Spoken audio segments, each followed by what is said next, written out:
topic. Hi, Sec.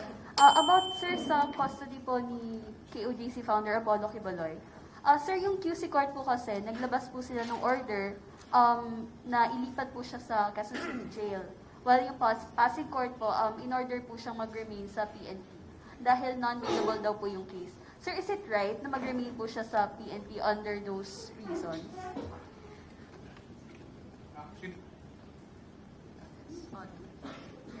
Actually, ang rule dyan is that the commitment order that led to the custody would have to be honored. And the warrant of arrest that was issued by the court would have to be followed. So kung alin man doon sa korteng yan ang ginamit, yan ay isang bagay na pag-isipan. Ang komplikasyon lang dito, base sa records, yung Quezon City Court ang unang nag-issue ng warrant at saka yun ang naging basehan ng commitment order.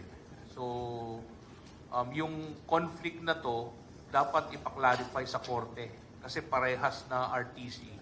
At ang pwede lang mag-resolve yan would be by the courts themselves and later on by the Office of the Court Administrator most likely or the Supreme Court itself. Pero nung clear namin to sa OCA, yun din ang sinabi, na yung susundan mo ay yung korte na nag-issue ng warrant which led later on, na na-serve sa kanya, which later on naging basis ng commitment order. So kung may subsequent man na commitment order, mangunguna pa rin yung unang order na yun. Sir, follow up, yung meeting niyo po with Executive Secretary Bersamin, yung na-mention niyo po last time, how did it go, sir? Maraming pending matters na i-discuss. Hindi kami nagtatapos pa. We just had to take a break because we both had something to do already. Pero okay naman. It was a very good meeting. But of course, it does not finish all the discussions that have to be undertaken given the scope of concerns that there are in the Department of Justice. How about, sir, specifically on the issue of Quiboloy's possible extradition? Were there any issues raised about that? Actually, we were not yet there. Hindi pa namin na-discuss yun.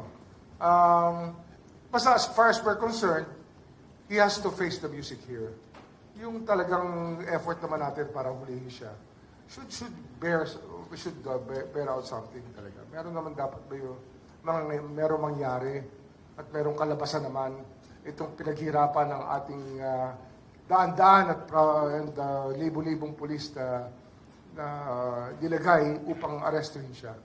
Kaya it's just right that we try him here in the Philippines first.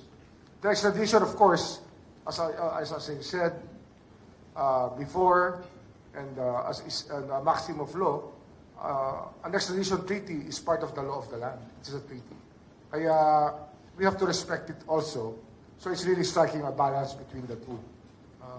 Of course, we're given the terms of the treaty are very clear that we have the discretion to do what we think is right for this purpose. Before we go to the next question, I'd like to also acknowledge Assistant Secretary Ren Paspacio. Sir, if you'd like to join the discussion.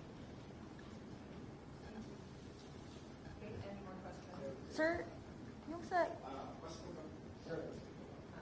Sir, yung sa issue naman po nung house arrest, kasi yung camp din po ni Pastor Apollo Quiboloy are floating the idea na kung hindi nga ma-resolve yung custody transfer, house arrest. Just want to ask, pag ganun po ba, sir, kasi normally yung mga lawmakers yung nabibigyan ng mga ganong privilege, open din ba yun, sir, sa mga, kumbaga, hindi naman lawmakers, politicians, house arrest? Under the court's jurisdiction, discretion. But as far as I remember, yung mga binibigyan ng house arrest, yung mga hindi nag-resist o kaya pumayag kagad na maaresto. Yung mga nanago at nagpahirap sa gobyerno, madalang tayo nagbigay ng house arrest sa mga taong ganito. Kaya ito, talaga nasa korte yan. Marahil, may mga kaso rin kung nagkasakit, nagkaroon ng karamdaman, pinagbibigyan din magkaroon ng house arrest. Pero this is really something that we're not ready to discuss because it is within the court's ambit. Hindi ho tayo ang dapat sumagot sa bagay na ito. Sir, what about yung pagtatakip ng mukha, yung sa kanyang, nung pinresent daw siya ng PNP, and even yung kanyang mugshot, parang may difference daw kasi sa pagtrato ng mga suspect, kumbaga dun sa mga ordinaryo. Exactly what we said.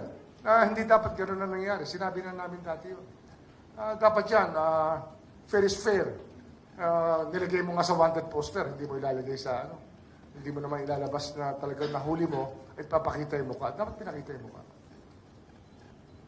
So people will believe na nahuli na talaga.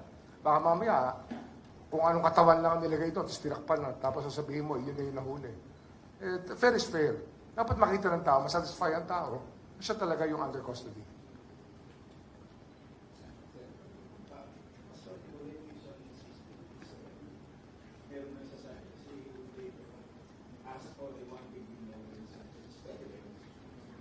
Alam mo, maraming jurisprudence sa voluntary surrender.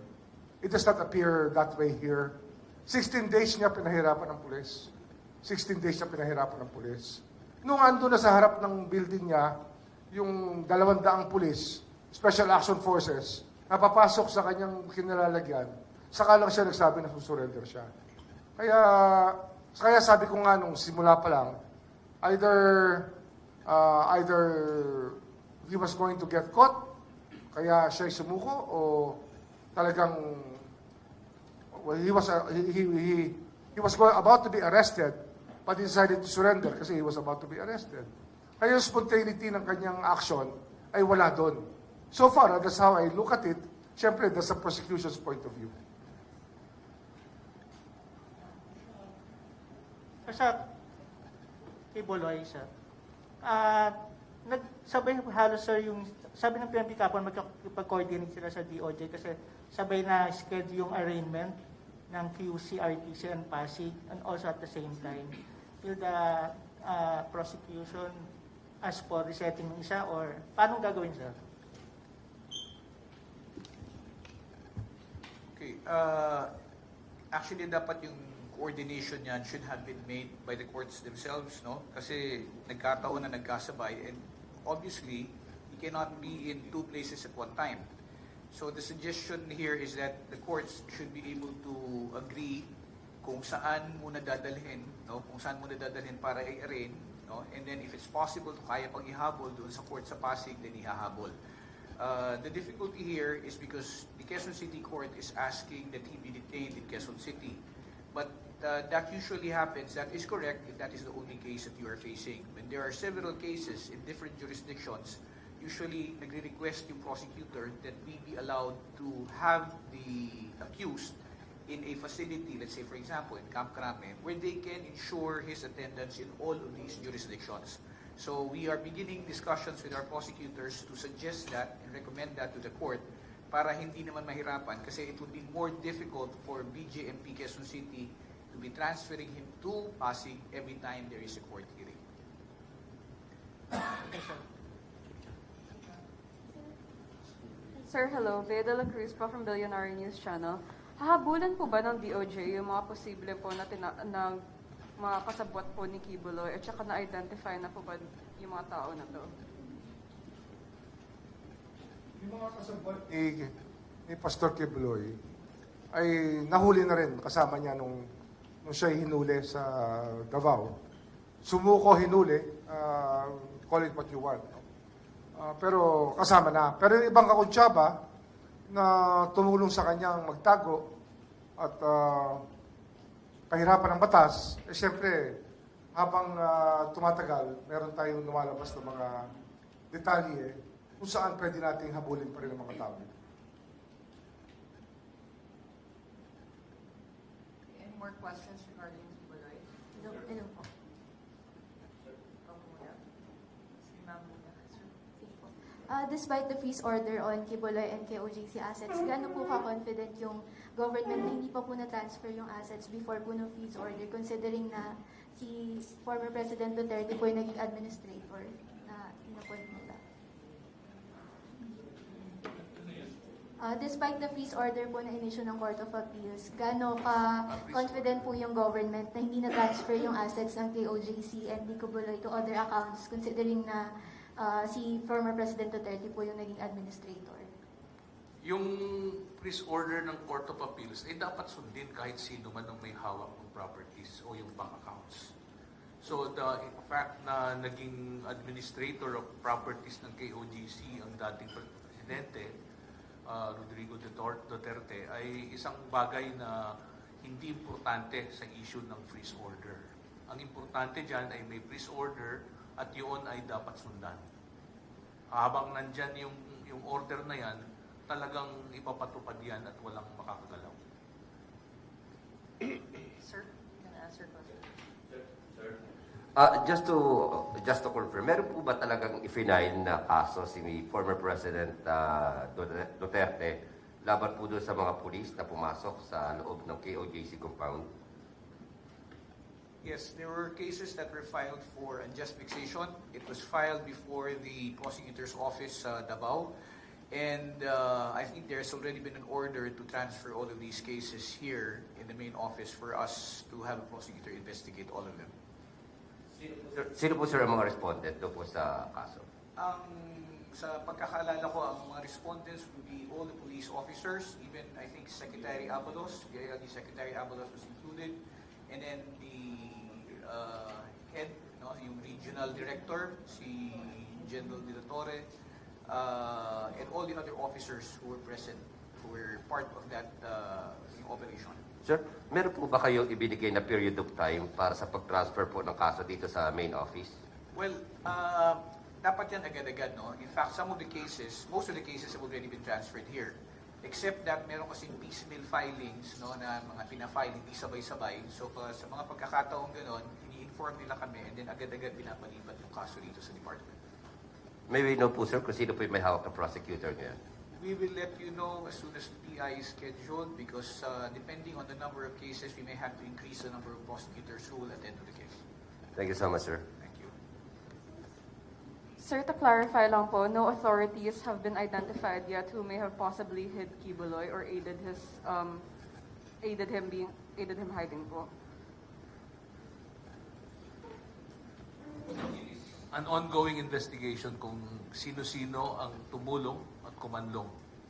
Kasi sa ngayon, hindi pa rin klaro kung ano nga yung nangyari, kung saan ba siya nagtago, tinago ba, nandun ba sa loob. Although it seems na nandun sa loob kasi dun siya nanggaling eh. Nung i-assault na ready na yung police authorities to make a final assault on that last building na yon na hindi pinapayagang pasukin ng mga otoridad natin. That was the time na nung may deadline na, palapit ng deadline, saka na lang lumabas. At obviously, cornered na si ang dating Pastor Kibuloy. Any more questions? Sir, medyo tangential yung tanong ko, pero baka gusto nyo sagutin, sir. Sir, in the parlance of this generation, Mr. Kibuloy daw, according to his supporters, has been the victim of being dog-showed, meaning he is being preyed upon in social media by particularly itong mga private companies that's trying to get media mileage out of his problems. Tapos, one of his supporters, I think one of him, Jason Sahas, threatened even a boycott of these companies. Can you comment on dito, sir? I mean, it's not supposed to be legal, I think. Ang crime charged is sexual abuse and qualified trafficking. So these are clear violations of law. So I don't think there's a conspiracy of sorts among people to make him a victim or to victimize him. Lahat naman tayo dito, alam natin ang dangers and the evil behind sexual abuse. Alam na natin yan eh. We all know how bad it is. Kaya let's not glorify anybody for that matter. Let him face the music, and that's all we were asking him to do. Wala naman tayo ibang hinihingi dito. Sir, one last follow-up dun kay former President Rodrigo Duterte. baka sir ma-misinterpret, there is nothing at present to say that he is not competent to be the administrator of the church's accounts. Or ano ba? Or otherwise ba, in your opinion? There's no prohibition. He's still a lawyer. So he's very competent to be the administrator. Siyempre, it's very controversial. And it might not be, well, it's really up to him. He knows what he's doing. Okay? Thank you. Sir, sorry, sir. Other topic, reaction of the DOJ on the surrender of former Iloilo Mayor Jed Mabilo. Well, elections are coming in May. Filing of certificates of candidacy are in October next month. It's very timely for him to come back and relaunch his political career. So practically, that's how I look at it. And of course, lumabag na siguro yung hangin sa paligid niya. Kasi kaya siya umalis, and he was granted political asylum by the US. No? Kaya kung titingnan natin, it's a decision to make, and he went home to I think rejoin the political landscape. Babalik siya. Sir, follow-up lang. So what's next for him, sir, now na nakabalik na siya? Well, he will have to clear himself from the charges brought up against him in the Sandigan Bayan. He posted bail, I was told yesterday. The NBI was there to make sure that he didn't come home blind and just ride the car and ride off to the sunset. Pero nung sinamahan siya na mag-post ng bail, then we know that he was going to follow the law. So, tingnan natin. He may have some fears for his life, and we are willing to grant protection of sorts, unless, of course, he can be given witness protection later on if there are cases he wishes to bring forward. Pero, as it is right now, he's one person who's just rejoined the political landscape. Okay. Update lang po doon sa extradition treaty ni dating Negros Oriental Congressman Teves.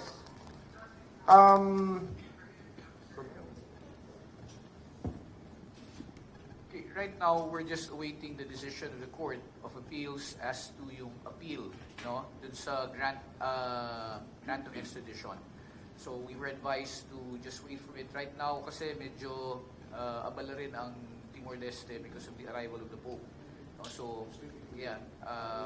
So, hinihintay lang natin yung advice nila. Once that happens and there is a resolution, the Department of Justice, the Secretary of Justice will be informed. And then we will already plan our next course of action after that. Hey, Sir Christian po sa Teleradyo. Na-mention niyo po last time na coming soon naman po si former Bucor Chief Bantag. Can you expound lang dun, sir? May alam po ba tayo kung whereabouts niyo ngayon? Well, gives you an idea that the police can really find somebody when they really want to find somebody. And we will be talking to them about this. Ano to eh? It's not really wanting to locate him, but wanting to arrest him from the point of view of the police. Kasi nga, sabi ko nga, he belongs to the class of 96 of PNPA. Ruling class lang ngayon sila. Sila ang well-placed ngayon. Para may hesitancy yung mga tao na magalit sa mga opisyal nila kasi parang mga kaibigan ni Bantag. Pero we are very confident he will be taken very soon. Balik lang po, sorry. Last, yung kay Mabilog po, since he was granted asylum nga po in the US after he claimed political persecution from ex-President Duterte, he was also on the drug watch list. So will he be part of any investigation into the drug war killings? Yes, I think that it's just right that we ask him these questions about his being in the drug watch list and to give his side on it. Kasi para wala pa tayong nakukuha side niya. Wala pa tayong nakukuha side niya. We'll ask him to explain what this charges is all about. So, sir, will he be... Ano pala, bukas pala, I think sa Quadcom hearing, he might be there Will he be allowed to take part po of the ICC investigation? ICC po. Sino? Si Mabilog po. Kung relevant yung sasabihin niya. Kung relevant, yeah. So, sir, aside from graft, are there any pending cases that he is still facing? Or any pending cases? I have no idea. Alam ko lang, he posted bail, and as far as we're concerned, that's the only case that is outstanding right now. Okay. Thank you so much.